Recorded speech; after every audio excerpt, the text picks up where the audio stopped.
Japan has declared a state of emergency in Tokyo. It will begin on Monday and it's going to last until mid-August. Now, this means that the Tokyo Olympics will be held entirely under emergency measures. Organisers are meeting with government officials this evening to make a final decision on whether that means that the Games will be played entirely behind closed doors. 海外から選手団、大会関係者が順次入国しています。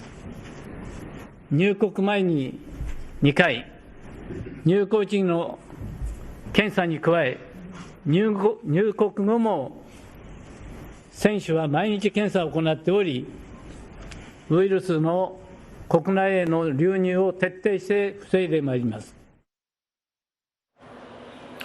COVID-19 cases have been soaring in Tokyo in recent weeks. It's reported nearly 900 new infections today. At the current rate, experts project that the daily tally could increase to 2,000 next month, and they warn that the medical system could be overwhelmed again as the Olympics begin in 2 weeks' time. At the same time, the International Olympic chief has arrived in Tokyo ahead of the opening of the Games. Thomas Bach will be observing 3 days of quarantine at a hotel. That's before meeting with officials on Monday.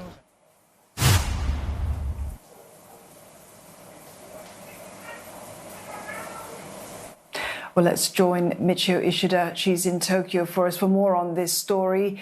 Michio, why the last-minute decision to reimpose this state of emergency?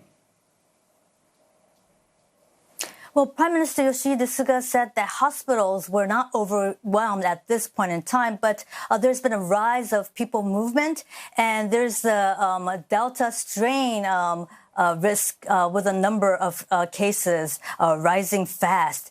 And it's possible that from Tokyo, COVID-19 could spread to other parts of Japan as schools will be out for the summer holidays later this month. And in mid-August, that's the Obon season. And that's the time when people visit their ancestral homes, and people will likely travel all over Japan, spreading the virus. And he said he had to move fast ahead of these activities.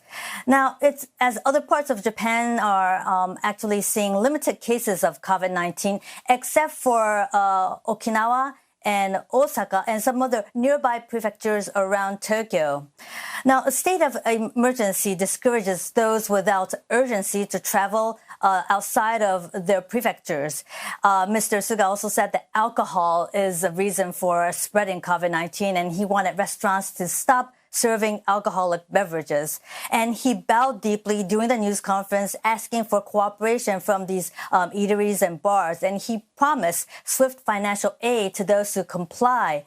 And he said that he is ready to lift the state of emergency as soon as the situation improves. The key, he said, is a vaccination. And vaccination intends to be accelerated with those above the age of 65 to be fully vaccinated by the end of this month.